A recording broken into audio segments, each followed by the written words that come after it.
Hi, I'm Shannon. And I'm Nicole. Welcome to our Late-Over, where we eat yummy snacks, Share binge-worthy entertainment, play games, and gossip. But you have to go home early because we're not allowed to have sleepovers. So let's get going before your mom gets here to pick you up.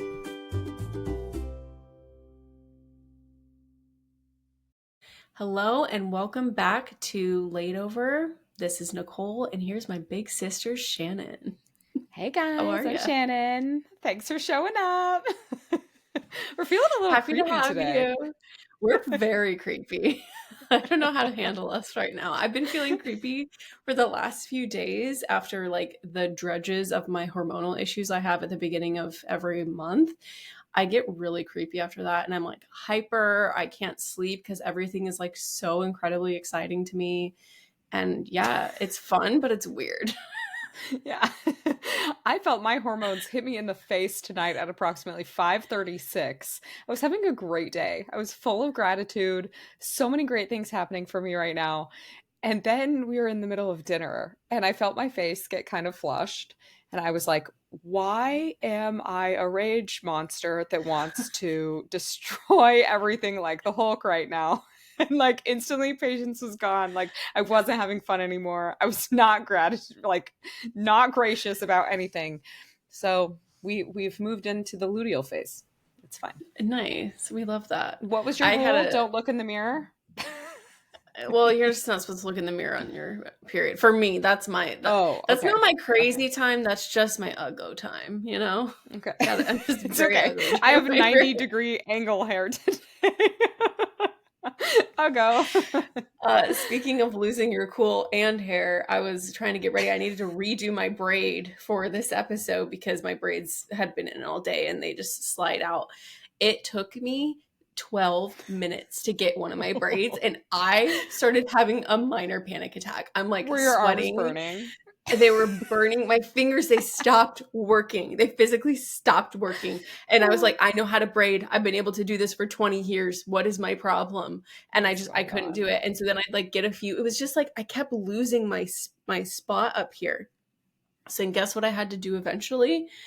I just had to close my eyes. And that really did the trick because my hands know Overanalyze. what they're doing. Yeah. I was just trying to get it right. So you can't really tell they're not super even in the video, but you know, if you're audio, you don't see it. And I couldn't have had a further breakdown because I was trying to be in a pleasant-ish mood for our little podcast. For our So recording. Well, your eyes look lovely, and I think your hair looks great. I saw this thank you. reel the other day, and it just zoomed in on this girl by herself, and it was like, "You think you can hurt me?" I used to slam my hairbrush into my head when my hair wouldn't do what I wanted it to, and I was like, "We've all lived the same life." And it just slowly zoomed in on her and she just like, yeah.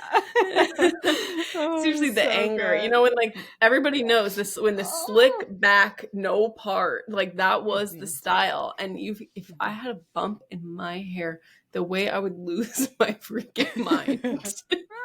Yeah.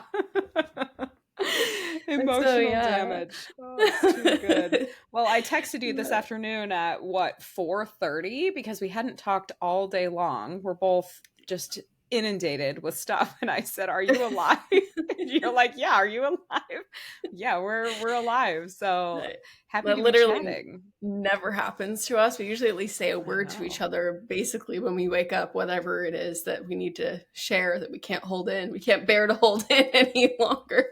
Wake up, Yeah. first thought, text my Every sister. thought. Yeah. But yeah, we've both just been super busy. And uh, how are you feeling? Are you still recovering? Do you want to talk about Oh, it? Do you need to talk about it? I I mean, I feel much better. I got hit with norovirus this weekend. I don't know if it was residual from when my kids had it in Denver. I feel like it was kind of a long time. I know it can lay dormant, but it'd be weird for it to just pop up with me. I was with all my in-laws over New Year's. Maybe that was it. I don't know. Yeah. But it was about 12 hours of pure hell. And then I was okay. Yeah. It was okay. I mean, I knew what to expect. I knew hopefully it was not going to be too long and it was fine. But it just kind of threw a wrench in my weekend. preparations, all the kids went back to school today. So early alarms back set. Oh, it felt great. It's been great. I've been so Yeah. productive. I got a ton done yesterday and lots today. I actually am starting a little long-term sub position at the preschool tomorrow, which is an interesting Woohoo. thing because of what we talked about last week with my stay-at-home momhood and my stay-at-home momhood rather, and my not being able to show Yeah. up on time to things. But this is just perfect for me. I'm so excited. So I got all situated today, and I've subbed in there before and I've done other classes, but this is just in this classroom until mid-February. So I'm jazzed. Yeah, it's 3 days a week, right? This is the one Yeah, that's three three days a days a week. week, Wait, just I thought you 3 hours a were day. you're doing activity, or are you doing just in the classroom? I'm the specials teacher. So Oh, I right, special. do Okay, like yeah. I do book buddies one day and music one day, and I do a STEAM class for the pre-K kids, which there's Okay. like 3 or 4 classes. Um, so I get to do little experiments and stuff. So it'll Yeah, be it's fun. gonna be so I fun. just I really have regained my joy of working with children. I really do love children, and being in this environment has been so good for me and given me a lot of confidence. And she's a part-time working mother, actually more like a There she quarter-time is. working mother, but she works 2 jobs. She loves her kids and never stops, right? Exactly. But she's not a single mom. Anyway, I so was it's gonna just say just been a ton. one part missing from that description, but Yeah, I am not Reba. How was your day? How is you're back at work? You're on your new project. yeah, back at work, it's just kind of like a fire hydrant, basically. It's like we'll kind of be looking at stuff, and there's just a lot of information to work through, which is so great. Everything seems very organized. They have a ton of documentation, but they're just kind of like passing us like, oh, here's this, documentation. And it's like a page with 30 links to 40 different videos, and there's just Awesome. like a lot to work through. So, but yeah, it's been busy. There's just a lot to kind of, I don't know, work through. So still very new, but they seem super organized, and they seem to like have a lot of inside jokes and lore, which I'm all about, having lore in the job Nice. that I'm in. So I'm excited to just kind of get working on it. And I feel kind of like just the last project I was working on was ended up being just kind of tough. I just felt like it's just kind of a drag, and I feel like more excited about work again. So yeah, so Cool. just a lot of work, a lot of long meetings, a lot of intro meetings, as everyone's like, it's basically like I'm starting a new job. I mean, I am starting a Yeah. new job, and so they're basically Yeah. treating us like we're brand new. Like we have to get new, stronger laptops with higher memory, because the stuff that we have to run requires more memory. And so I really am just kind of like, okay, cool, I got another job this year, that's great. Didn't have Yeah, to that do is anything for great. it. Yeah. So Maybe a raise? Huh? probably not. One can hope. Yeah. I don't have any But more that's good. responsibilities. If anything, I have less Oh well. responsibilities, since I don't know how to do anything right now. What kind of is a raise So, in kind your of. brain power or your brain Yes, bandwidth? Yeah, exactly. So, that's but yeah, good. it's busy. I don't know. It's just busy. Plus, we've just got other little fun things that we're both working on. And yeah, so Ah, it's just kind of keeping my brain occupied and my time happily occupied. yeah, So, good. I know this is the year of just like doing all the things that we want to do. And like yeah. it's not just being busy, it's like filling your life with all the stuff that you want to fill it with. And it's so fun, but it is once in a while like, okay, we got there's a I lot know, of juggling actually, happening. my 5-year-old came in after bedtime. As just I was like about to freak out about my braid, and he like came in. He's like, "My laundry basket is about to like overflow." I'm like, "Yeah, I know." Could Thank you you do for something reminding about me. that? I know I'm very behind. Okay, I'm living my dream. Okay, and your laundry is That's not so part of funny. it. McCoy did the exact same thing. He was like, he said, I'm wearing these pants because I don't have any other pants in my drawer, mom. I'm like, yeah, I know. I folded them tonight, okay? They'll be there in the morning. Yeah, special Oh, delivery. So, these kids. All right. Well, mm, feeling a bit a little snacky, a little hungry. I think it's I'm time for our hungry. snack time. Yeah. I would like you to start. What are you bringing to our little charcuterie board today? Salty or sweet to start? Let's just start with sweet. Okay. I, Okay. I I think I like starting with sweet. We're so Okay. positive, and Yes. it's just So kind of part of positive. our brand. So, Yeah. um, this week I'm sweet on my walking pad. I bought my walking pad last year around this time, and I know that I used it a lot, and then as the year went on, I just wasn't using it very much, and I'm kind of like, am I just wasting space with this walking pad, all that stuff?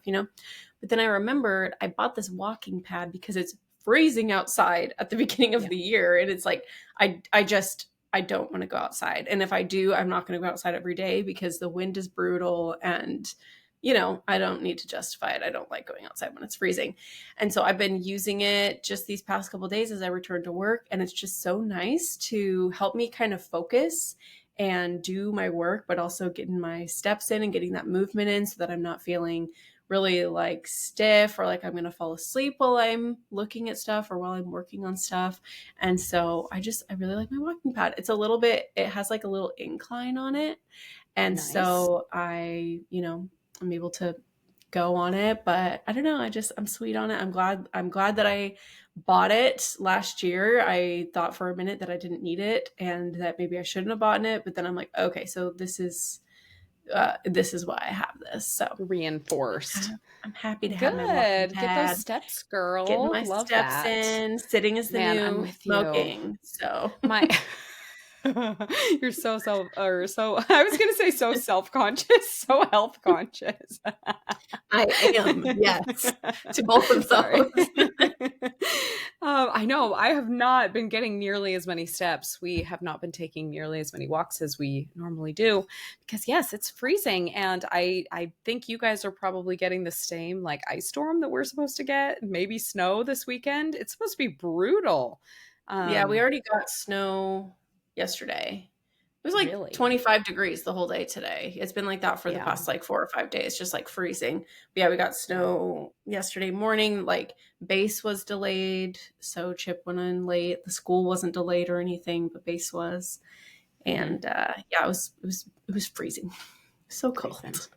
It has not So snowed in Charlotte in like 1,000 days or something. Like it's the longest mhm. stretch without snow in history. So everybody's like, "Are we gonna see snow here?"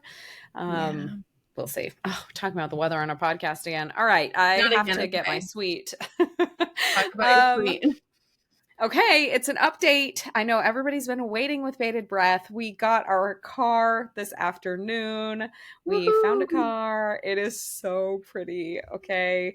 As a recap, I've been driving a 2014 Chrysler Town and Country for many, many years since I had two tiny little guys before we even moved here. I was thinking my van is older than like all my siblings' marriages. It's the only car any of my in-laws have known us to drive for our family. So it was time, and we had a Carvana situation that did not pan out well. So we've been hemming and hawing, but we found a beautiful Chrysler Pacifica, and it was shipped to us from Illinois, not Carvana. And rolled up today. I got this great picture of the boys watching the car being wheeled off, and our sweet little cat who likes to be involved in everything sitting watching the car come down too. And then later tonight, everybody got in the car just to check it out, and the interior is so pretty. There are so many little things. Like I've never had a car with remote start, and that's amazing. So far I'm excited, so excited, because when I get in the car, my Bluetooth immediately starts playing. So my music like immediately starts. Previously, in the van I've been driving for almost a decade, I would have to wait for it to connect, then go to my aux, hope that it connected, and then like restart my music. And Oh it my was gosh. so annoying. So even just that tiny thing, it started and I was like, yay, the sound system's so good. We have a moon roof. It's got this gorgeous like brown interior. I just feel super spoiled. So I'm very excited. I'm glad So that that decision fancy. is made and over, and she's Yeah. so pretty. Yay. And she hasn't been totaled before She or has have not like been totaled. She is not a salvage or woohoo, rebuilt she's title, fresh. which is, I think, my first car since we've been married that has not had that. I drove one of our trucks for a little while with the kids in it, and that wasn't a rebuilt title, but all of Hmm. my specific mom cars have. And hey, they've worked really good. They've worked really Oh well, yeah. but I'm just so psyched to have this updated technology, and it's just safe and the Yeah. lights are so bright and there's a touch screen that's like really, I don't know. I feel like an Oh old person. I'm like, man. what does this button do? Um but yes, it's so fun.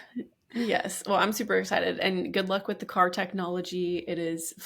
fun, but sometimes, I mean, we talked about this when we were in Denver. We were driving like a brand new Volkswagen and Oh I yeah. was literally like, okay, this level of technology is a hazard. Like we A could little not the much. entire trip could not figure out how to turn on the AC right. They had no joke, we counted like there was like three different screens and within each screen there was like six different AC heating air type Oh my options. gosh. Like how Yeah, and none that of them had a Volkswagen didn't have any description. manual buttons, right? No manual buttons? Nothing. Yeah, that Yeah. was weird.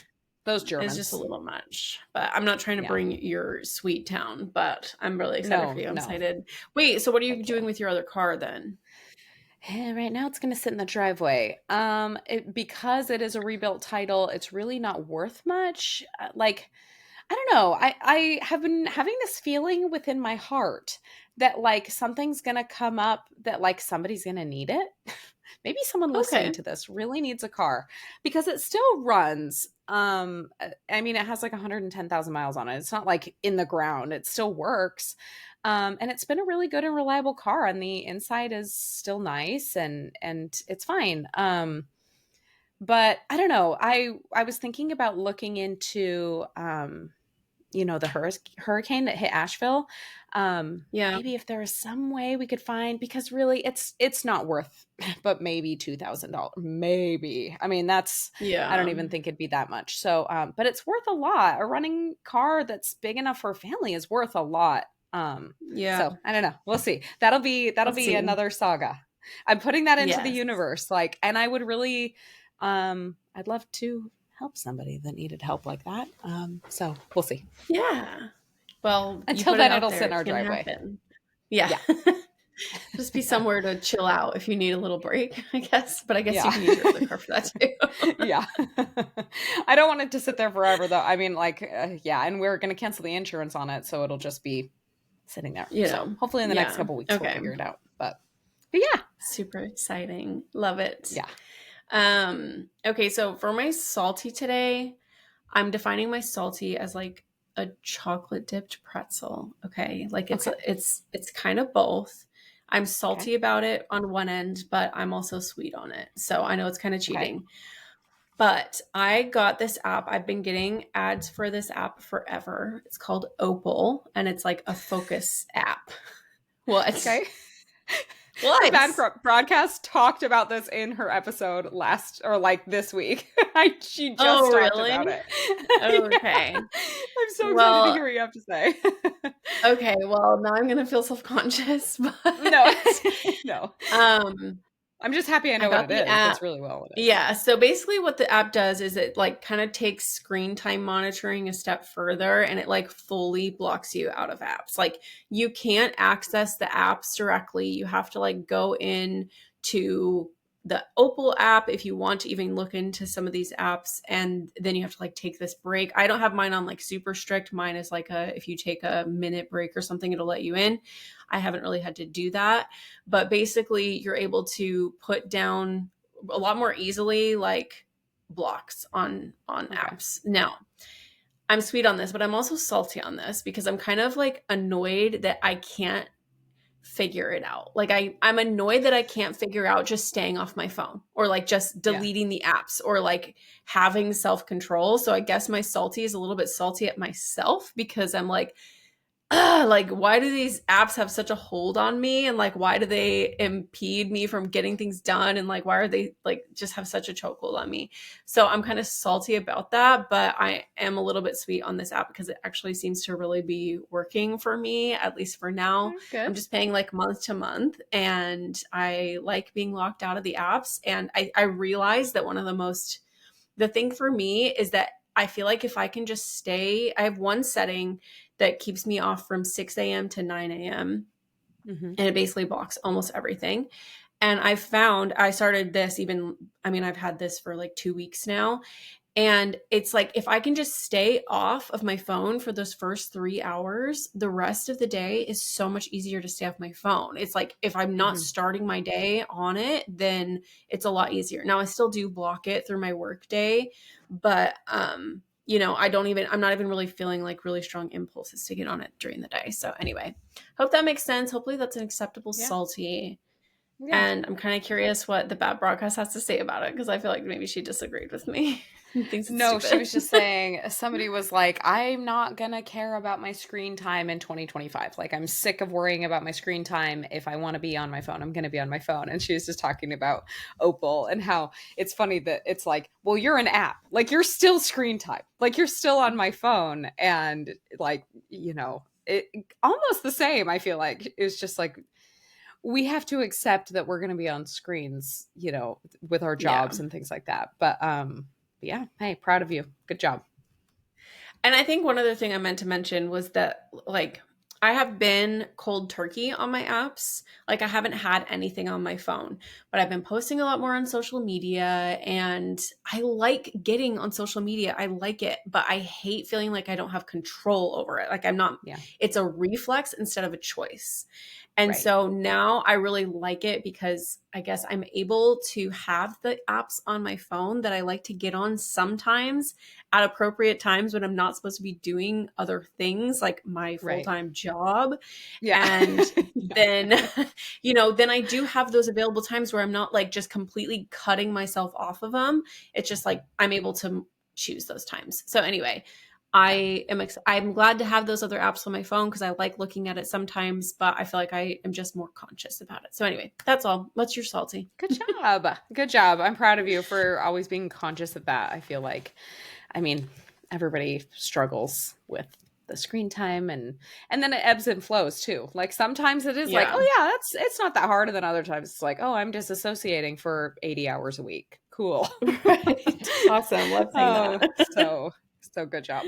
My salty is this phrase that is very trendy right now. And I feel like it ties into our, topics of last week and this week with motherhood, but it is this postpartum glow up.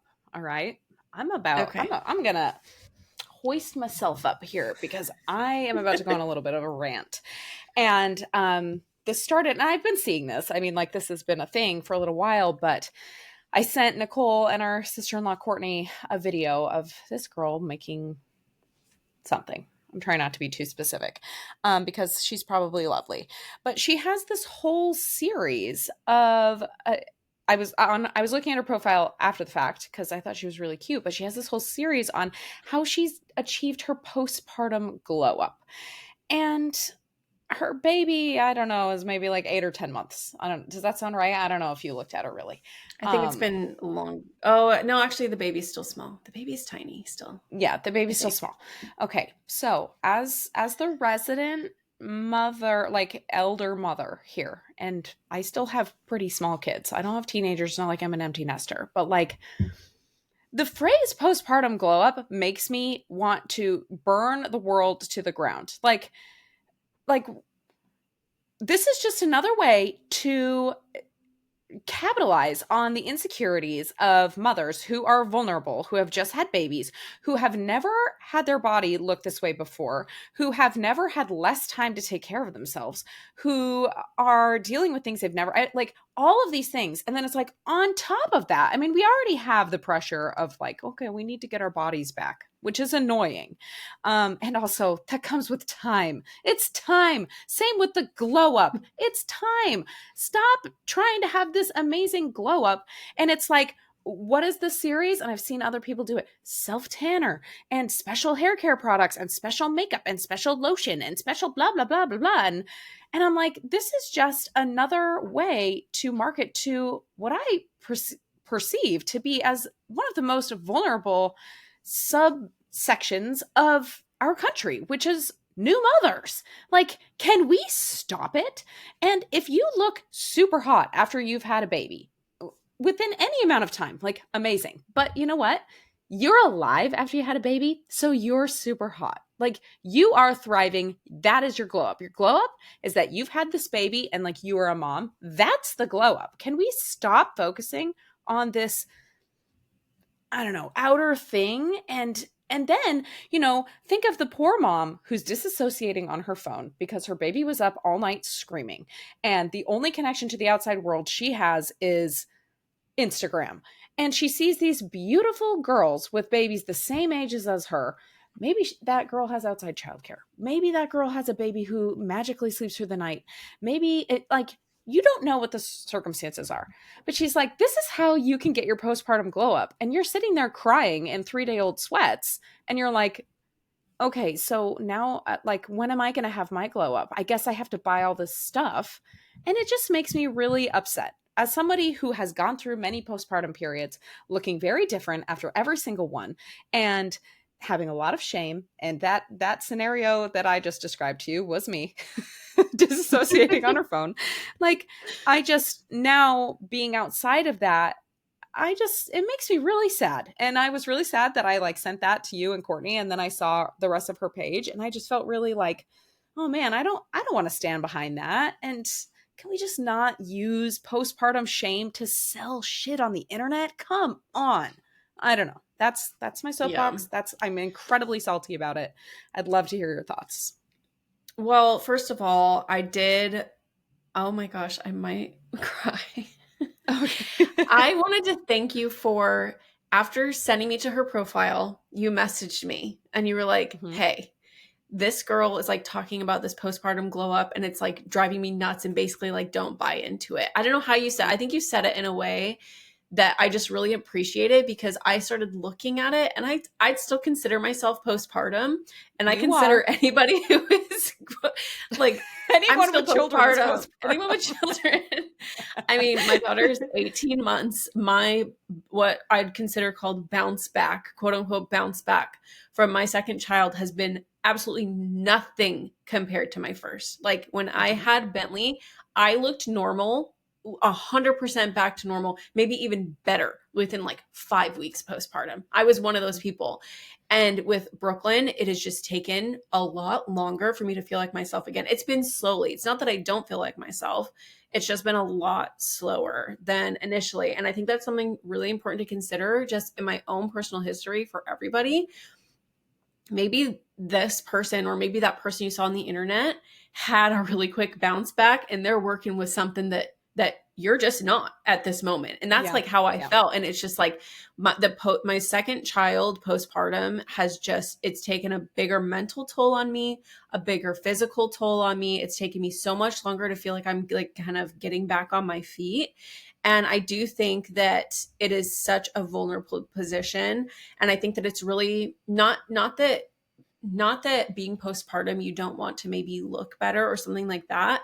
But I do totally agree that somebody on the internet coming out and telling everybody how they should have their glow up and the recipe for their glow up that everybody should adopt, it just kind of, I think, brings you out of tune with yourself. Because I think that if you postpartum are more just focused on, what do I need today? A lot of times what you need is a nap. A lot of times what you need to do is just sit outside. You don't need self-tanner. Have to have a glow up. There's nothing about needing that. And I think that it just kind of brings you out of what I believe to be more of an inner guidance postpartum, which is you need slow, you need relaxing, you need no pressure, you need maybe a hairbrush, but that might be just about it. You might need a fresh shower. Not shower. To look amazing, just to feel clean. Just to wash yourself. Yes. And you don't need fancy products, just soap, okay?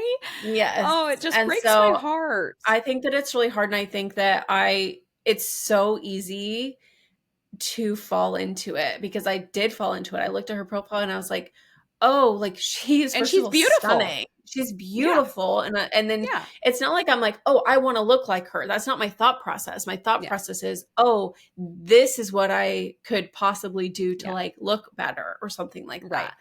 And Right. so I totally agree with the salty. I think that it's really hard. This really leans into my truth for today, but I Okay. just think it can there's just a lot of people telling a lot of people way too much about what they should do. Yeah. Yeah. Let's just like take a chill pill. I'll say one more thing about this possibly, but I had taken a last year when it was like super huge on TikTok to find your body type or whatever. Oh Shannon and yeah. I were Kitty. together and we took a picture. Oh, the Kibby, yeah. We took Yeah. a picture I was of 50 me. pounds overweight. I'm like, what's my body type? Postpartum. Your body type is you just had a That's my baby. body type. Postpartum. So we took a picture of me then, and then I just wanted to like take a progress picture. And so I now have Which, by only the like way, I was 50 pounds overweight and postpartum. You would have had a baby like 5 months before, and you're like, let's take a before picture. I guess it wasn't a before picture, but it it wasn't still a was like, before what's my body picture. type? Yeah. Yeah, it was like, what's my body type? But I actually had taken in the dreads of my postpartum, I have a picture of myself, a before picture of myself, like 5 weeks postpartum, like Oh, 5 weeks postpartum. And so ouch. anyway, so those are like the only like 3 progress pictures I have. And the only reason I took a progress picture now is because I'm doing a little experiment and I want to see if it works. That's literally the only reason I'm doing it. But I was just reflecting. I have these 3 photos, and basically the only difference between the 3 photos is time. Like Yeah. that's like Yeah. literally it. Like I Yeah. have been moderately active, I've eaten moderately healthy, I've had my ups and downs, sicknesses, that type of stuff, but it's like my body and my face and my like essence is completely changed, and most of that is just time. It's So just time. Oh my gosh. it's just Well, and like, two, with time comes like clarity of mind and yeah, I mean, yes, with time passing, but with time passing comes more time to yourself. That then you have the time to be like, okay, maybe I should get a haircut. Like, yeah. what can I do now? Like, so but yes, time passing has to happen first.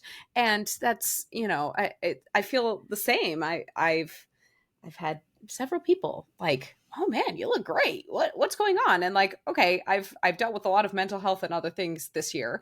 Mhm. But honestly, the core of it is that I'm not having a baby every or getting pregnant every 10 months. Yeah. That's what's going Exactly. on. And Makes a so then I difference. have time to figure my stuff out. Like, come Yeah. on. No postpartum glow ups. Bad. Yes. That's banned. Let's go. Let's Not go. Let's say allowed. postpartum ugly. Can we do that? Can we market that? Can we just not even talk about that? Like postpartum amazing, postpartum Yeah. like Postpartum. Take care strength, of your baby. postpartum try not to die. Good grief. All right, let's do a little quick basic binge. We've got some really great stuff I want to get into with our topic today, interviewing Nicole. So, Nicole, oh, I'm stealing this, but what are you It's okay. binging right now? This is a really fast one and Okay. it's really simple, but basically, listen here. Love Me Like You Used to by Nick D goes perfectly with July by Noah Cyrus. Yeah, And it really okay, does. we're going to talk about my brand of ADHD. It's the fact that I have replayed this singing July by Noah Cyrus with Love Me Like You Used to. So you play Love Me Like You Used to, and you start at the very beginning singing July by Noah Cyrus. When I tell you I have sung this like at least 15 to 20 times within the past 48 hours. Like this is my Yeah, brand of yeah. ADHD. It is It's a good scratching something in my hyperfixation. brain. I Yeah. can like they fit perfectly. I've like perfected how to like mix the 2 parts together, and who knows, I might make a video about it. If anybody else makes a video about it, I know you stole this idea from me, so don't dare. Our But giant considering audience. Don't steal it. considering how much time I currently have on my plate, I don't know, or not much time, how much I have on my plate. I don't know if Yeah. I'm gonna get to the video, but it's a very short binge. It's one song. Maybe you have to get to know both of them, but it's just what I've been binging. And maybe you don't care Yeah. and you don't care about a mashup, then just ignore my binge, but it's just what I've been binging. So I that's deeply it. care, and I feel that you need to do this, and we should put it on this Instagram. Let's grow this Instagram. Okay. Okay. We need to do some Maybe, like maybe. Instagram strategy, but it's the same thing. It's like there's so much on our plates right now. No, Like we're the like, thought of like, ah. hey, I'd like to become scholared in Instagram strategy. Like, no, just post it. Mhm. Yeah, It's fine. just do what you can and then put it up there and maybe somebody will watch it. Anyways, what are you binging? I am binging a book. I love a fantasy book. I loved ACOTAR and all things Sarah J. Maas. Throne of Glass changed my life, but it's been really hard for me to get into fantasy books since Throne of Glass because it set the bar really high.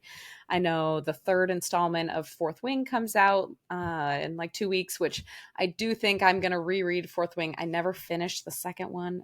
Anyway, there's this one that I kind of heard it was kind of trending.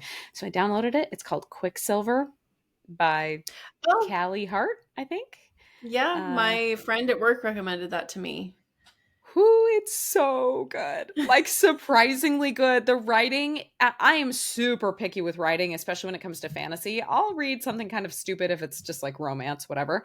But if it's fantasy, if I have to buy into it. Otherwise, it's like, okay, well, I'm not buying into your fantasy, you know? It's really good. And I do not know what's gonna happen. I think I'm like a quarter of the way through. So I reserve the right to come back with a different review at the end, but it's already gotten a little spicy, which is so fun. And I really like the main character, and yeah, it's really fun. So I'm like excited to read tonight because I love when I have a book that I'm excited to read. So Yeah. Quicksilver, yeah, I can't get I can only get audiobook at my library for some reason. And it's very annoying because I don't want to listen to a fantasy audiobook. yeah, that's It's like odd. 18 hours. I'm like, I don't want to listen to that. Oh, So I got to yeah, figure out because yeah. my friend at work said it was like really, really good. So, It is on Kindle Unlimited. I know. I don't know if you oh, go I through have that spurts right like that. now. I Yeah, have that right get now it, get because of it. my Kindle Yeah, Scribe that I had for yeah. 3 days. 5 seconds. Yeah. That's on there. And then Glow of the Ember Flame, something like that. I also downloaded the first one of that. I read like the first chapter, but I couldn't get into a fantasy at the moment. So that's like on my list too. I know that one's really big right now, but Quicksilver, Okay. it's good. And I don't know if it's part of a series or not. People are screaming at me right now. Our huge audience is like, it is or it isn't. But anyway. Yeah, I Um actually, yeah, I don't think it is. I think that's what she told me is it's just a standalone It's book. standalone? So, Oh, okay, well, that yeah. kind of makes me happy because I hate when it just leaves off and I'm like, okay, cool. I'm going to forget about this book Yeah. the moment I stop reading it. And then a sequel's going to come out in 18 Yeah. months. Awesome. Yeah. Okay. All right. The moment we've all been waiting for. We are going to jump into part 2 of our Motherhood series. If you didn't catch last week's, Nicole kindly interviewed me, the resident stay at home mom, just about kind of my stay at home mom experience. And I kind of agonized over it all week, but I am happy with what I said and what I shared, and I was vulnerable. And um, but then this part 2, we're going to talk to Nicole, our resident working mother, employed full time, and just kind of see different perspectives. And um, as listeners and as friends, try to be able to relate to each other better and remember we're all on the same team. And um, I kind of tried to structure some of these questions pretty similar to the things you asked me last week. Hmm. Um, but I'm excited to see what you have to say. You did grant me the grace to give any caveats I wanted to at the beginning of last week. Do you have any caveats you would like to share? I'm really nervous. I don't know why Okay. I'm so nervous, but I'm very nervous. I'm like already sweating and kind of feel shaky. And I guess when I was kind of considering maybe thinking about some of the questions you might ask or everything like anything like that, I think initially my reaction was for some reason trying to like feel like I need to sell people on this. And I think that that was Uh-huh. kind of like a reflection of me maybe not being 100% secure in what I'm doing. And I think that's my caveat, is that like I'm still working through motherhood, and I wouldn't say I'm 100% secure in this decision that I've made to be a working mom for the past, since I became a mom. And I'm okay with that. Yeah, I I don't love know. that. Maybe this That's like isn't the number one thing. Maybe this isn't like 100%, but it's just like it is what I've chosen. And there's lots of things that run through my head of a lot of different perspectives, and I think it's okay if I still am not 100% secure in my choice. So I'm going to do totally. my best to just like answer honestly, but I'm not trying to sell anybody on everything. I'm just going to be open and honest for whatever you ask me about. So Yeah, I love that. Hey, that's well, if anybody listened to me, I did not sell anyone on being a stay-at-home mom last week. So, it. and I really understand. So I appreciate the honesty. So I would like to, first, I wanted to do a little quick clarification. When we talk about working moms, and you can chime in at any point, the kind of dichotomy that we're talking about, is a full-time working mother. That is what Nicole is. She's employed at a full-time job, meaning that she needs external childcare for her children because Mhm. she isn't, piecing it in when the kids are sleeping or like side hustling or, when the kids are at school. This is like you are employed full-time. You have a career, I would Yes. definitely say. I mean, Yeah. obviously you have a career, kind of. Kind of, Just I guess. how many years? It's Like just 6 years. 6 to 7 years that it's just It's kind of a fine. career. I don't know. You're just dabbling in this uh, software engineering.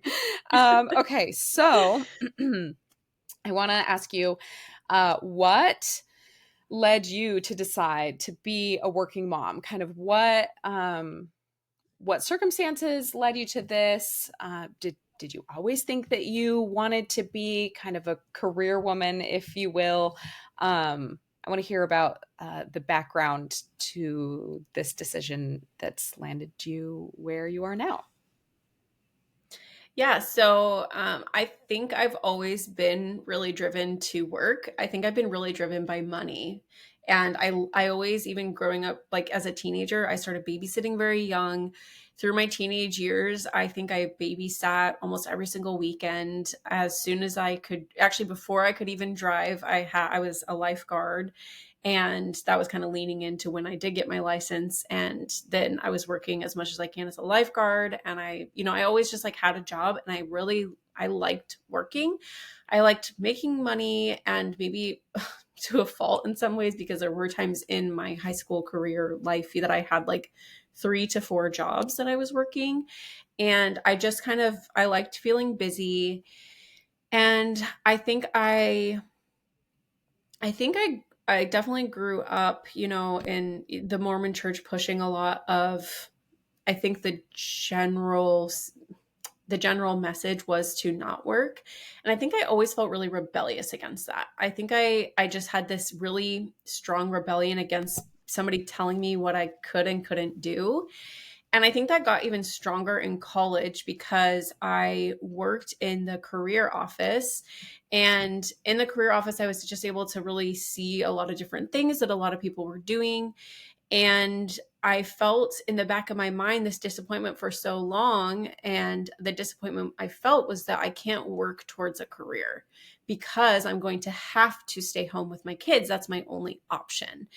And Yeah. then it was like one day near the end of I mean, maybe like in my last year or so of school, it just kind But of occurred to I'm sorry, I me. don't want to interrupt, but you were actively pursuing a degree in software engineering? Yes, in web Okay. development. But yes, I In was what okay. I Yeah, yeah. got a degree in web development. Originally, my degree was in business because I really wanted to be an entrepreneur. I think that was something I Mhm. was really I liked marketing too. But after taking a few business classes, cough cough econ, I hated econ. I was like, I am switching gears here. And I Yeah. literally looked at um I looked at every single major offered. I went all the way down to the bottom, and the very last one was web development. And I was like, oh, actually, I've always kind of wanted to learn to do that. And then in the back of my mind, I was kind of thinking, I think there's a lot of remote web developers. And so I kind of was, I didn't know where my career was going to take me, but I did feel like, okay, I know that I do want to be a mom. And I think that web development might offer some flexibility for me. And then after choosing that and after kind of being more involved, I started to feel this pressure like I didn't have any other option. I think you had kind of mentioned it last week that I don't know if I had really, of course, mom worked, but I don't know if I had a really strong like career influence like in Yeah. my life. I don't know. I guess working from college graduation onward, and so I didn't really know the way, but it kind of just occurred to me one day that like, hey, maybe I could just kind of figure it out. I think there's a lot of other women who do this, and I think I could definitely figure this out. So I was very involved with it was the internship office. And so I was very involved. I knew how to interview. I had a lot of practice in interviewing. I knew how to network. And I really kind of liked practicing networking. I thought it was kind of fun. And basically, what I had done was I networked a lot to get an internship, and actually two different internships. And then I also used those connections to get my first full time job. So when I was offered my full-time job, it was like a month before I graduated college, and they had an intake program that was going to be there was a couple different dates that were an option. And so I got the job offer in November of whatever year, and then I wasn't supposed to start until June. And I wanted to wait until June because I was waiting for my husband to graduate, Chip. I'll Okay. be talking about Chip a lot, so his name's Chip. And I wanted to wait for him to graduate, obviously, before I started my new job. And so I got my first job. And so in that time, I had an internship post college, and I found out I was pregnant February of that year. Dun Unplanned dun dun. pregnancy. Yeah. I hope that if any time Bentley is listening to this, we've already covered this at some level. Loved planned, but it came a little bit earlier than Yeah. planned. Let's call it that. We always knew we wanted to have kids. It was earlier than we expected. And so, but I didn't want to give up on my job. And I honestly, I thought I was going to get fired. Like I thought that they could fire me. I was so unfamiliar with the, um, basically like the professional world. I did not know that Yeah. that was extremely illegal for them to like fire me Yeah. because I was pregnant. Yeah. And How dare you anyway, it just reproduce? kind of like threw a wrench in everything. But we knew that I needed to like just get started and try this at least through my pregnancy. Well, then how that ended up working out was, Chip graduated, and he graduated with the intention of becoming a physical therapist, which is a doctorate degree, but he graduated with his bachelor's in exercise science. And he basically had a gap year because of the way that he zoomed through school. He finished, I think, in just 3 years. And because of that, it kind of put him at a weird spot to where he was going to have a gap year before he started his doctorate program, because he couldn't apply to the doctorate programs because he didn't have enough credits on the timeline to be able to like start in the fall after he graduated. And so in a way, it kind of worked out perfectly because he was going to have that gap year and I had this job. And so Right. when I started the job in June, I had Bentley in October, and I had maternity leave for almost 12 weeks. But then we really didn't have another option but for me to return to work, and Chip quit his Right. job. I mean, I think my first job I was making like 65K or something like that, Yeah. and Chip was making $10 an hour. Like there was Right. no way that we could justify, especially because he could stay home with Bentley. Like there was no way we could justify me not going back to work. And so I'd say that that's where this was born, is basically out of logic. Like Yeah. I Yeah. had to work because it just made the most sense. And I think that that's kind of like where my working mom journey began. And is that kind of where you wanted me to stop on that? Yeah. No, no, that's perfect. I think like that's exactly, born out of necessity, you had to provide for your family. I mean, we talked Yeah, last week about income potential, and at that point, yeah, a salary and insurance and things like that is going to exactly. Yeah. trump something that that one of you is doing just to kind of pass the time. Right. Um, so let's see.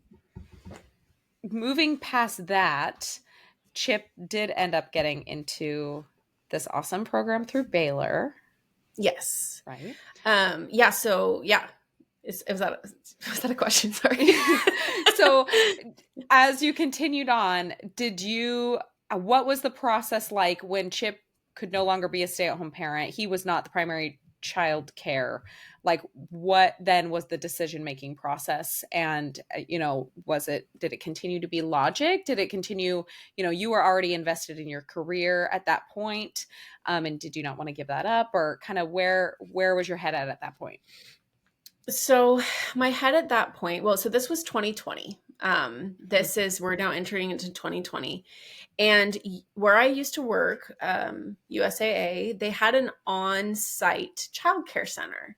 And so it was kind of seemed to be kind of obvious to me to just like continue to work because there was a childcare center on site. But then we all went remote work, and all of these daycares started having these really crazy COVID rules. And it was like we couldn't get into a daycare. And they just had crazy rules that I just really didn't like. And so we decided to look into getting a nanny. And what kind of went into this is that I still was super new in my career, and I feel like I didn't have enough experience for me to decide whether or not I needed to quit. Kind of on the Mormon aspect of the whole thing. I also didn't want to quit out of fear. That was something that really bothered me because there was so much, I feel like, internal, long-standing pressure for me to not work. And I really started to dive deep into why I felt like I wasn't allowed to work and why I felt like working was a sin, because that's really what it came down to, is that I felt like working was a sin. And then I felt extremely conflicted because I also liked working. Yeah.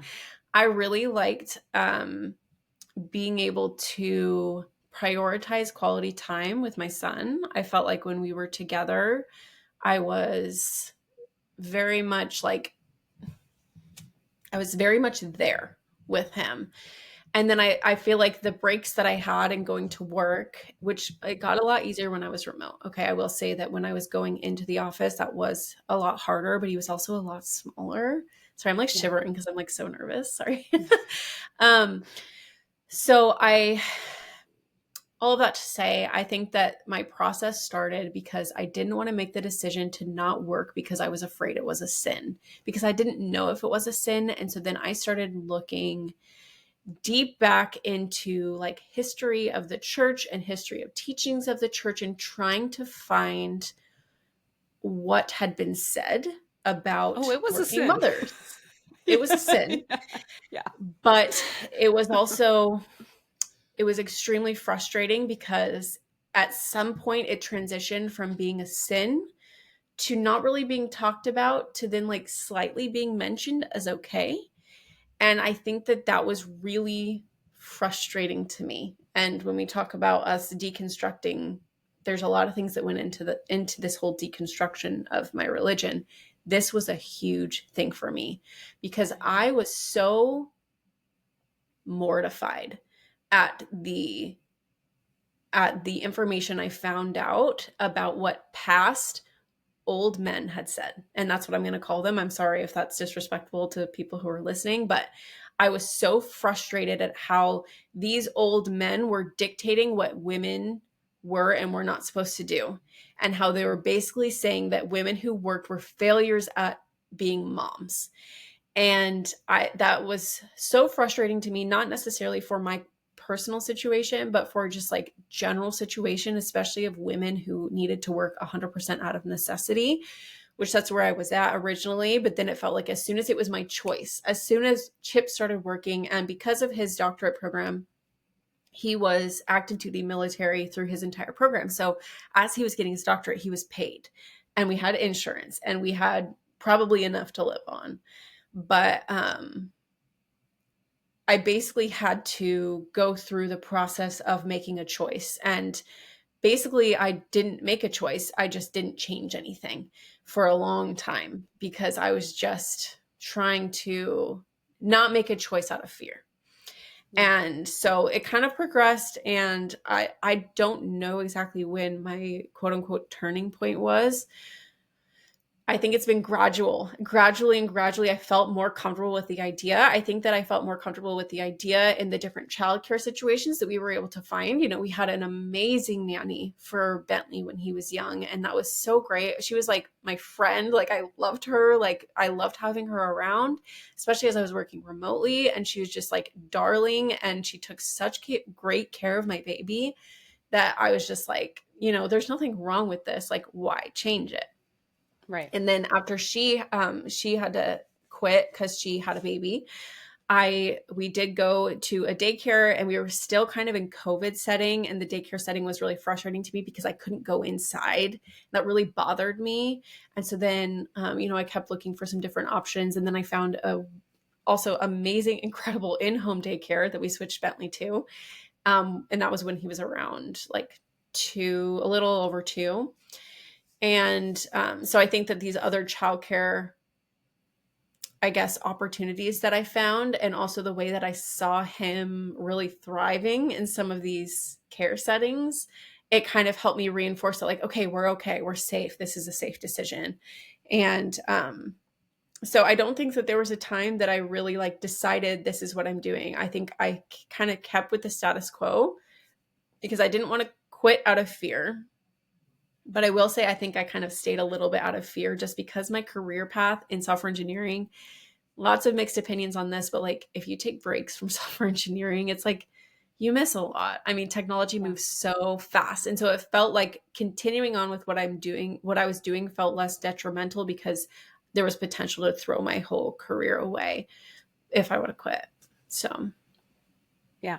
yeah. No, that's fantastic. I love you dabbling into, I think, like the shame around it. And I love hearing kind of, I mean, we really were opposite sides of the same exact coin. Yeah. And so I love hearing your um, perspective on that. So you mentioned a couple of the really great childcare situations that you had for Bentley. I would love for you to try to explain, for those of us who have never had to deal with trying to find childcare, like the stress, the uncertainty, the, you know, fear around trying to find childcare for your children that you feel is, you know, good for them. Yeah. It is so stressful, and especially like being in the military, we've had to, you know, we dealt with it initially with Bentley. So we found, and it was just a miracle. We found pretty much really easily Bentley's first nanny. And then we started with her when Chip left for military training. And she was with us for about a year, a little over a year. And we knew that it was coming, that we'd need to put Bentley somewhere else because I had gone back on care.com. And I think that just like with the inflation of COVID, first of all, I want to say my nanny took more than half my income. Like, Yeah. my more than half of my income was going to her. And we felt really comfortable with that decision because I really wasn't ready to give up on my career, and we had the things that we needed. But I mean, if I were to work enough overtime, I would take home more than her. But there were Right. times when I didn't work overtime, or that her paycheck, or like, I guess because we were working like with taxes and stuff, that more of my money was going to her than we were taking home. Right. And so, um, anyway, but it was like kind of at the max end of what we felt like we could really afford. And then I think with COVID, we started to go try to find a nanny, and we just had really bad luck. Like, everybody was very unreliable. They were like, there were people charging at the time, you know, $30 an hour. And like, that's close to what I was making. Oh my gosh. And I was like, I can't, we could not pay that amount of money for childcare. And so I was like, you know what? Let's just try. There was a Montessori school literally 2 minutes from my house. And so I was like, let's just try this Montessori school. And so, you know, we go, and they had a lot of the right principles that we were looking for, but we felt like the staff turnover was a red flag. And that's one thing that I've learned about daycares. there are good daycares out there. They do exist, but you really need to start to build a relationship with your daycare teacher. And if the daycare has insane turnover rates, or if you are, after like talking to your daycare teacher, and this will kind of come into play later, get the feeling that maybe your kids aren't getting the care that they need, like, it happens. That's what happened at this Montessori school. He was not getting the care that he needed, and there was a couple of signs that I saw from that. And we were there for probably like 2.5 months, and I knew pretty much after the first little bit that it was just not a great fit. Now he was fine, and this is heartbreaking, and I'm not trying to like make this seem less serious than it is, but I also really don't want to make it seem more serious than it is. He Right. was safe. He was Yeah. fine. I don't think he was thriving. And so I think that that's kind of like, it's like while we had him at a place where that was comfortable, that we felt okay with, I was also looking for other options. And that's when I kind of opened up into this world of like, there is a lot of options in childcare. It is not just a daycare center if you don't feel comfortable with that. And, that's when we found this really small in-home daycare run by a woman who had taught preschool for 20 years.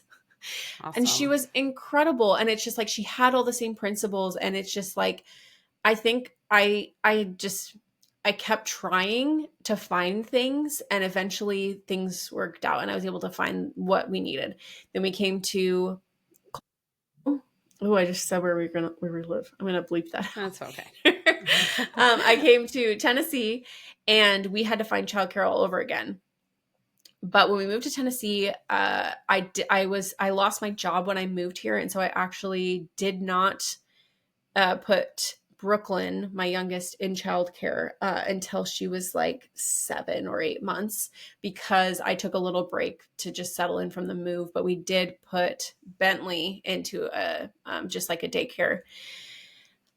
It didn't work out very well. He was there. He did fine, and it just wasn't exactly what we were looking for, because we really wanted a preschool for him at that age, and it was more of a daycare center. Anyway, this is feeling really boring, but it is very, very stressful. And I think what I'm trying to get to is that I have seen battles on the internet between like stay-at-home moms and working moms or whatever, and I think there is a lot of shame involved in it, that like a working mom just like dumps her kid wherever they can find a spot. Like I've seen people say that. I think that people believe that. And the thing is that it is a stressful process. But like being persistent, we've been able to find amazing situations for both of my kids eventually. And, I think that just kind of continuing to search and to like continue to try to find those best fit places, like you're going to find them. And I just try to stay not like during it 100% all the time, but I do try to stay positive and hopeful and to continue looking. And that's why, we were able to find a new childcare situation after we'd been here for about 8 months. We were able to find a nanny for Brooklyn, and we came across a brand new preschool that opened. And I swear I manifested it. Like You did. it's exactly what we were looking for. We wanted the owners to be the teachers. We wanted it to be small. We wanted it to be play based. Like there were so many things that we wanted, and we could not find it here. But I just kept saying, and I kept looking, and I did not give up. I just kept saying, this is what we want. And it just appeared out of nowhere, fell in our laps, and that's where we've got him now. And it's a perfect situation. So Good. I think that's just, it's a journey with childcare for sure. It's a big journey, but we're able to kind of just go with the flow as much as we can and find people who really are able to support us in raising our kids. So, Yeah. First of all, not boring. I think it's just it shows the level of care. The idea that just because a mother is working a job that she is dumping her children on somebody else is crazy. And I mean, I've witnessed it from the outside, the stress and the worry and the care and the vetting and I mean, it's just constant to make sure that your children are being taken care of. Like you're caring for them by doing that, like yeah. ensuring their care. I don't know. It's like, it's kind of a bizarre thing, um, the internet, The Um, internet. so I would like to ask you, um, what are I guess I'll group this together. What are some of the sacrifices that you've made as a working mom? And I want to know, if you'd classify those as like the hardest parts. And then, uh, yeah, I want to know that first. The sacrifices I've made. I mean, I definitely think I sacrifice time with my kids. I do want to flip that I really try to make such a big effort when they're with me to be with them, And so I feel like, and also kind of going back to the childcare situation, so much of what I look for in childcare is really, really um, efficient communication skills. And so I'm very heavily involved with what's going on with them every single day. Right. So, I do think I sacrifice some time, but I do try to still be heavily involved in that. I definitely sacrifice like having parts of my life together. Like the house falls apart a lot. Like it can just get very messy very quickly. I fall a lot behind laundry. The house is not super decorated just because it just is not something that ends up being, I guess, a priority. And so I think I've sacrificed a little bit of that like extra hominess. And then I'm trying to think. I think that there's a lot to do with time, I guess, because I think that I don't know everybody's situation, but I think I do sacrifice a lot of personal time. Like I Mhm. don't I don't get to sit down and like even watch TV very often. Like I am very, very busy.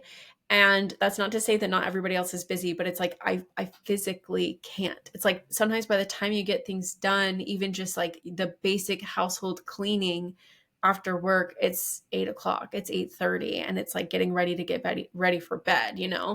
And so I think that I think I sacrifice downtime. It's not something I get a lot of, even on the weekends. And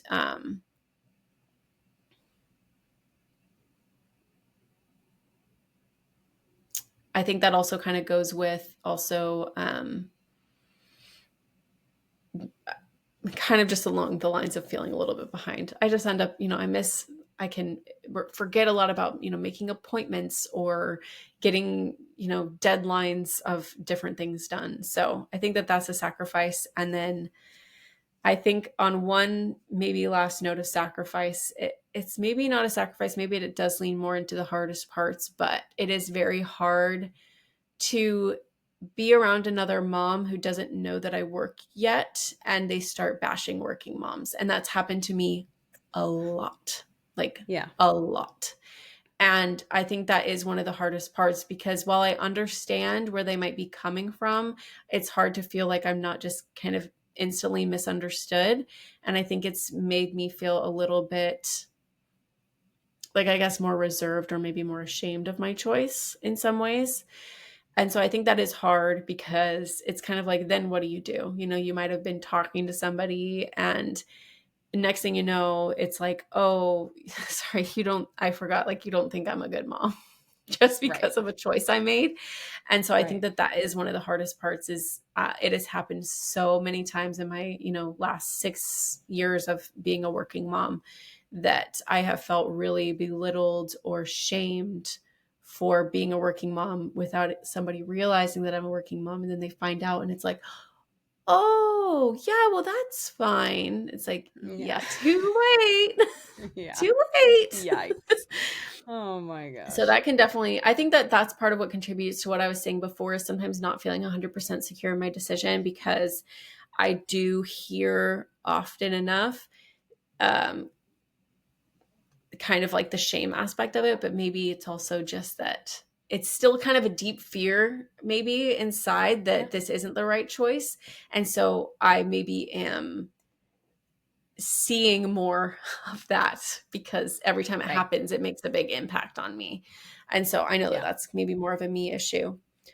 Um, That's but I interesting. mean, I guess another like slight, I mean, another hard part about being a working mom is like working. Sometimes Yeah. working is really hard. Yeah. And that seems like counterintuitive to the discussion, maybe, but working is also super hard. Like, my job is not an easy job. My job takes a very large mental toll on me. And it has taken, until this past year, it has taken such an incredible mental, it is like just, it has been a really heavy mental strain until just this past year when I've been able to learn more how to compartmentalize work and how to turn off work in my brain and how to like completely separate that. And once again, I don't know if that's 100% a sacrifice, although it did maybe start as a sacrifice since I needed to work initially. But it is, I mean, I'm not going to sit here and say that my job is like easy. And so that's Right. definitely a hard part about being a working mom, is that I'm juggling so much all the time. And I'm trying to focus on doing something at work, and then I remember, oh, you know they were supposed to make a disguised turkey and it's due tomorrow, and I'm sure every mom goes through that, but then I literally sit down and I'm like, when am I going to have time on this work day to do this? Like, I am Right. working until 5 o'clock, and then we've got dinner, and then we've got bath time, then we've got bedtime, and then it's just like, anyway. So I think that that is a all kind of centering around, there's just a lot of things to juggle. And then part of that is that work is not necessarily easy. So, I have a career. I think we've Yeah. established I have a career. Yeah. And with the career comes career type things, which is I got to be somewhere that somebody else tells me to be. I got to do things that somebody else tells me to do. And, I have to be able to balance and compartmentalize that from my home life. And I'm really, really proud of the progress that I've made on that, even just this past year, because I can turn work off so easily. As Yeah. soon as work is Oh, off, mom is here, or yeah. Nicole is here, I should say. Like, I can just, forget about it and just kind of do my life. So, yeah. Yeah. Perfect. Okay, so you mentioned feeling like your house kind of fell to or falls to the bottom. I wanted to ask if there's anything you wanted to share about maybe like your household's division of labor that might look different than one that has a stay-at-home mom, between you and Chip, to keep the house running, to keep the kids running, how that looks. And I guess yours is also with the asterisk that he is in the military, which is Yeah. zero flexibility. So you Yeah. have that on top of it. But yeah, I'd love to hear about that. Yeah, I do. I mean, I haven't been super involved, I guess, on the logistics of like a stay-at-home mom versus like a working parent, but we have very, I feel like, equally divided labor. I think sometimes more things fall on me because I work from home. It's not Hmm. necessarily because I'm like the wife. It's just like, oh, something needs a house repair. I'm pretty much going to be the person that makes the most sense to be the key contact on that because I'm Right. home, So it's like, I think that sometimes the home management stuff still falls on me because I am the one with a little bit more flexibility and I'm the one who's home. So, as far as like chores and stuff goes, I mean, I think that we are pretty much divided right down the middle. Like, I usually make dinner, Chip cleans up dinner, and usually, we'll check in, and maybe I feel a little bossy sometimes, but it's like we need to get laundry folded, or like, hey, I'm going to do this and you need to go clean the toilets. And, it's just kind of this thing that we basically have to communicate. I feel like, I know Chip listens, so I'm like, hopefully he doesn't feel like I'm lying. But in my perspective, we kind of check in with each other almost every single evening, or we're planning ahead of time to be like, okay, what needs to be done so that we can keep things running. And also so that we can, make sure that things that are involving everybody kind of becomes first. So it's like, hey, before we do this, we have to do this, or, that type of thing. Another thing that I think is a little interesting is we also do a lot of stuff together. like running errands or making returns or different things like that, that I feel like might maybe in some cases fall to typically a stay-at-home mom or something. Mhm. We actually Mhm. do those things as a family because I think, we have so many things that we end up needing to do on the weekend and errands to run that I can't run during the week. He can't run during the week. And so we end up running errands a lot, like as a family. Like I don't really leave the house that often, just by myself to get things done. We usually kind of do things together as a family and kind of try to make it family time in however way we can when we need to go and get outside errands done. So I guess division of labor wise, Chip generally deals with the cars. He generally deals with the trash. And we split a lot of chores. I a lot of times deal with like the meals and cooking and kind of like the household management and stuff like that. And then kind of I just because I think it's interesting, we do not divide finances. I know I said Mhm. before that like, oh, half of my income went towards, our our nanny or whatever. We don't divide our finances. I think that that's really common when there's two working parents to like divide the finances and have like different, responsibilities financially. And we've never done that. We've just always combined our finances, and we've just been, really communicative about our needs and our wants and our purchases and stuff like that. And it's worked really well for us. So I think I've been I mean, not I think, I have been the primary breadwinner our entire marriage. I've always made more. And but I've never been like, well, I make more money. So da da da, like it's always been Yeah. our money. Like it's not Yeah. my You're not money. financially So abusing Chip. yeah, exactly. Good. Good job. So I'll stick up for you, Chip. yeah. Thanks for listening, So, Chip. but he's creeping his Good. way up there because, like I will just say, a lot of his income is not taxable, and so actually Yeah. our take home pay is looking very, very close. It's kind of we joke it's like a little competition. We're like, oh, you're getting so Yeah. close. Like he might start making more than me just because so much of his income is not taxed. I'm like, Yeah. so he's about to catch up to me. So we'll see. Yeah. Hey, I mean, that's a good day. It's Yeah, a good day. that is Oh payday. man, so good. Yeah, So payday. yeah, but Exactly. I That's the just wanted best to day. kind of include that because I think a lot of people do different things, Yeah. or a lot of people are curious, but we don't divide our financial burdens. If it's my financial problem, it's his financial problem, and vice versa. So Well, I also think that starts a lot of times when people get married later and they already have yeah, careers and salaries established, and maybe they move in together and then things are divided and then it just kind of stays that. That's what I'm assuming. I don't know. You and I both yeah. got married very young, so Yeah, I'm we like, wouldn't we got know. married and we had truly and literally $300. That's how much we had Yeah. when we got married. And we combined our Yeah. finances. We're like $300. Nice. Such a smart decision. Oh man. Hey, it's turned out. Okay, so my last question for you is well, actually, I have two more. Sorry. My second to last question for you is what is your favorite part of being a working mother? I think that my favorite part is that I like having something else that I'm working towards and something that feels more fulfilling to me. I've really tried to analyze on a very deep level many, many times, like what feels fulfilling to me at work. And I don't 100% know. I think I do enjoy my career. Like I don't love every single part of my job, but I love coding. Coding is super fun. I feel very creative when I'm coding, and I can just like put my headphones in and code and just kind of do that, and I can feel like really proud of my work. And so I really like that. And then I also do like I am able to have assistants raising my kids, and a lot of the professionals that I work with are professional childcare providers.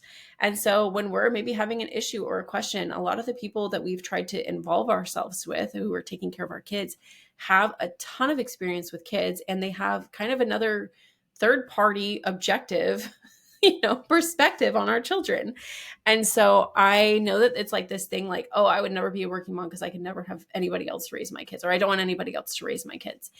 And for me personally, like, I don't care if somebody Yeah. else, first of all, they're not raising my kids, because in my mind, if that were the case, then like every kid at a daycare would kind of act the same, they're Yeah. not the same at all. Every kid is very, very different. So I don't think that somebody else is raising my kids, but man, I am happy for the help. Like, I love having these additional influences on my kids that, I've tried to teach my kid XYZ thing and they will not do it. I mention it to his teacher. He never does it again.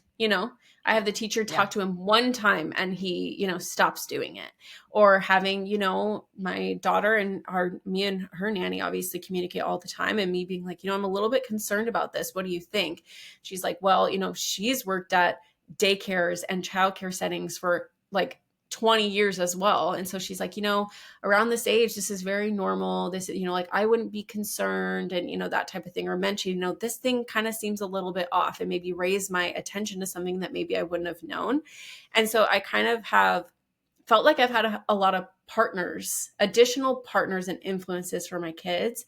And that's been really beneficial and helpful for me, because I just feel like I just love having that. So that extra help, that's all that I see it as just like more of a village for my kids. So I really do Yeah. love that. And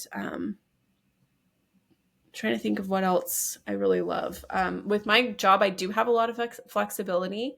And so I think I really like that part about like my career path, and what I've done is just kind of, I have work to do and I have deadlines, but not 100% of my day I'm being watched. And so I feel like if I'm needing a little bit of a break, it's really easy for me to go take a break and come back and work. And um, I also really, really thrive being by myself. That is just something that I recharge when I'm by myself. And I am happy to have those breaks where I can just be alone in my office in the quiet, or have my headphones on, just plugged in. And I can really feel like I'm able to recharge during the workday in some ways, because it's just, I do get that break. And so, yeah.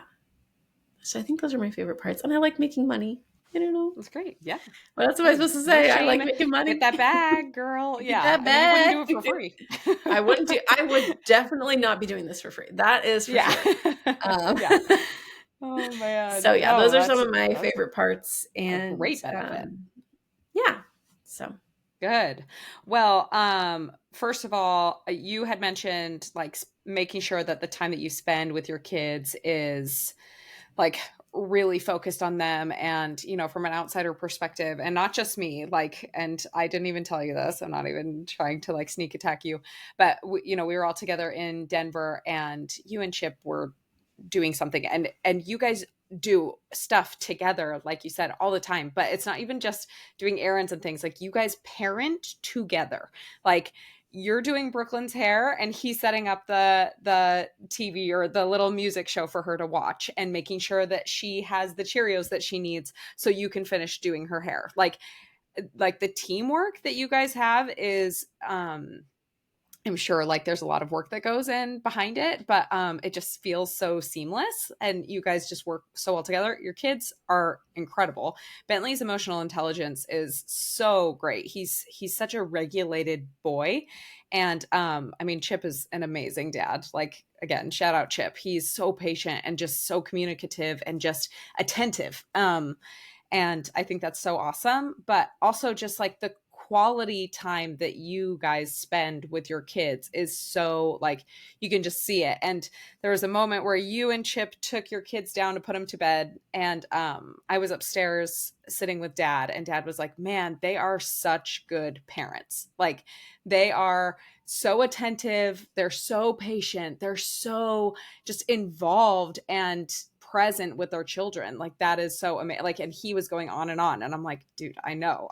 I'm so like, I feel so, it's such a vast difference. And we've talked about this before, quality versus quantity. And there is part of me that's like, man, if I saw my kids a little bit less, I might want to be with them a little bit more. But anyway, I think that can be true, but I also think that you guys are just super intentional about that, and I just really admire that.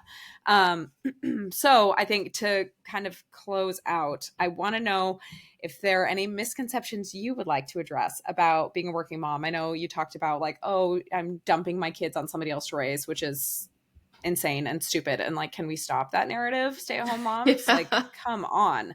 But is there any other misconceptions or anything else that you would like the world to know about being this career mom? And yeah. Well, first of all, I want to say thank you. I really appreciate it. And I do also want to shout out to Chip again that, shout out to both of us. I think that we operate on the same wavelength with that stuff. And it's like we both 100% know what needs to be done for the kids. And I don't know if that's unique because of our marriage, if that's because of me working and because of the responsibilities that we've had to divide up. But like, if one of us needed to take care of the kids for 6 weeks, the other one would be able to do. Like, Chip could take care of these kids for 6 weeks by himself. He knows Yeah. everything that needs to happen for these kids. And I think that we do just kind of we have the same to-do list on our minds, like we just know what needs to be done for them. And then when that happens and things get set in motion, it's just kind of like, it's like I feel like it's like a ping pong. It's just like boom, boom, boom. Like, we're just doing all these things and it's all happening at once. And it's just like so default for us. But without us working like deeply together on what needs to be done, I think it could be tough. So thanks for mentioning that. But yeah, I think that Yeah. we definitely are on the same page all the time, and we have to be. Otherwise, the limited time that we spend, we're just trying to, anyway. Yeah. I'm not really sure, besides that, like, somebody else is raising my kid as a misconception. Like, I hate that misconception so much. And I just think it's just not true at all.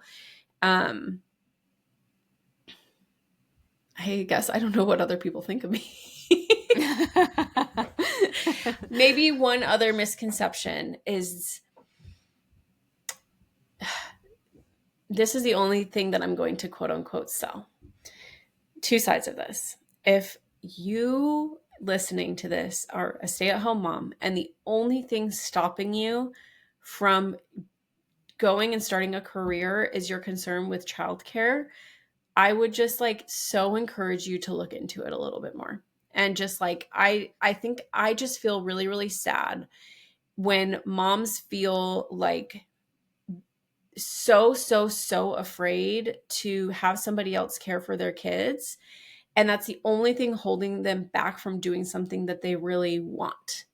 And so I think that's a misconception, or just like general information I'd like the world to know, is that there are a lot of options. But if you're not happy in your situation and you want to do something, I think you can totally make it happen. And it might take some time, and it might be trial and error. And it might be that, there's a lot of things that, to get used to with the whole process. But I want every woman to be happy in their situation. Sometimes that involves being happy in your situation and finding a way to be happy in your situation. And sometimes that involves really feeling like there's something else you want to be doing and to do that thing. So if that's the only thing holding you back, I think that there are options, and you should look into those options before just totally shutting the idea down.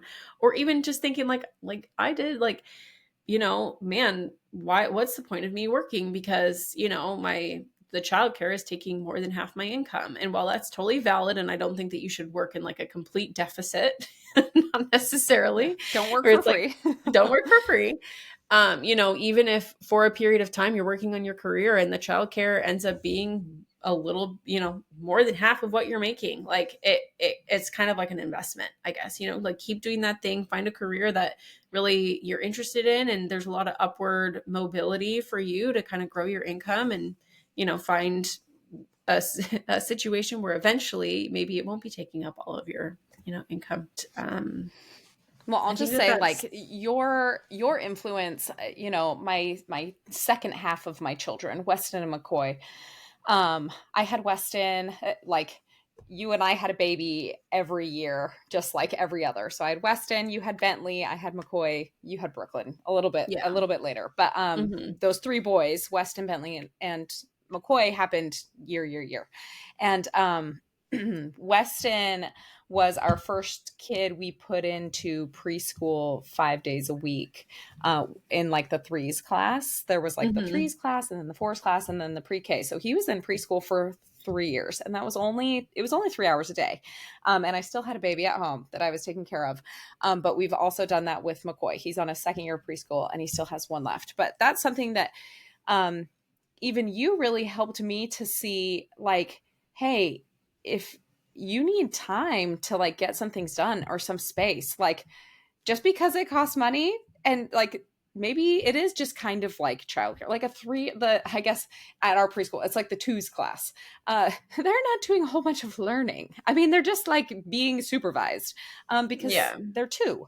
But maybe being away for 3 hours a day is beneficial for both the child and the twos class. That's 2 days a week, but a little bit of outside influence, I can also attest as a stay at home mom, is deeply beneficial. And I have Hmm. 4 kids that are very, very different, who all need very different levels of attention, very different like learning styles, different IQs, different talents, and all of these things. And some of that outside childcare, and ours has been through this preschool, has been so incredibly beneficial for each one of them as well as for me.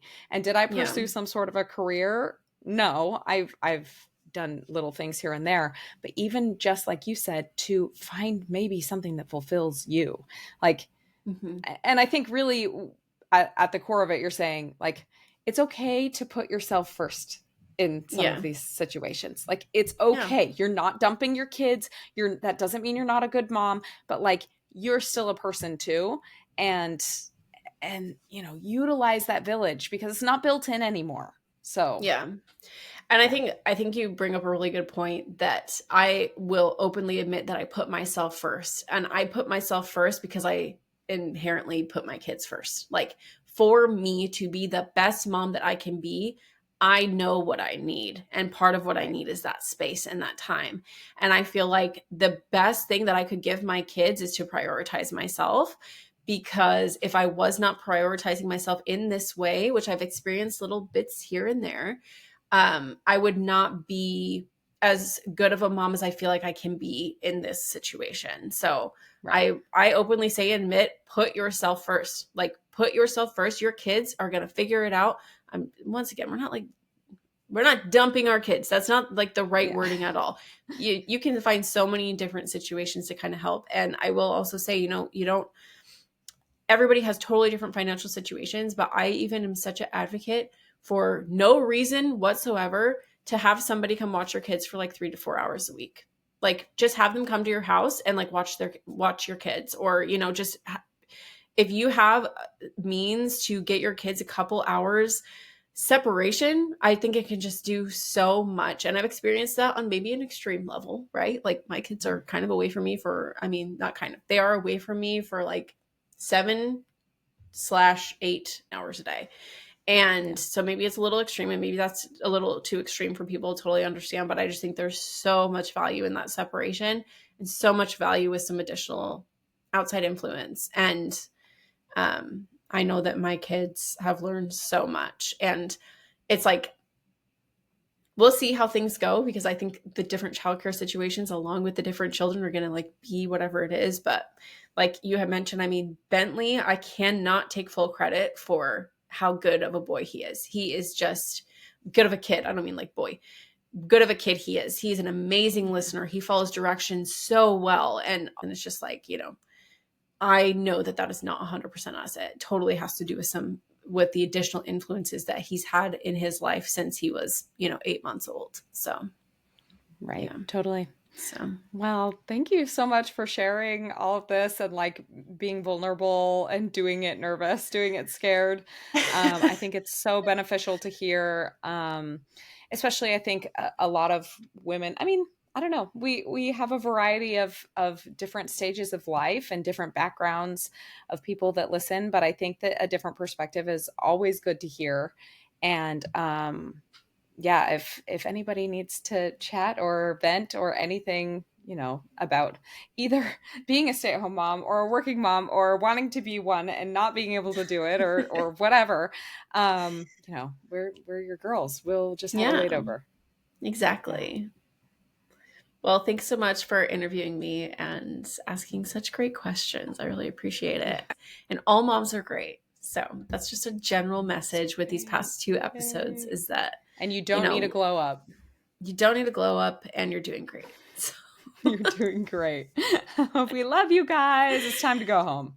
it is time. Bye. Get out. Get out of here. Bye. All right, we'll see you next week.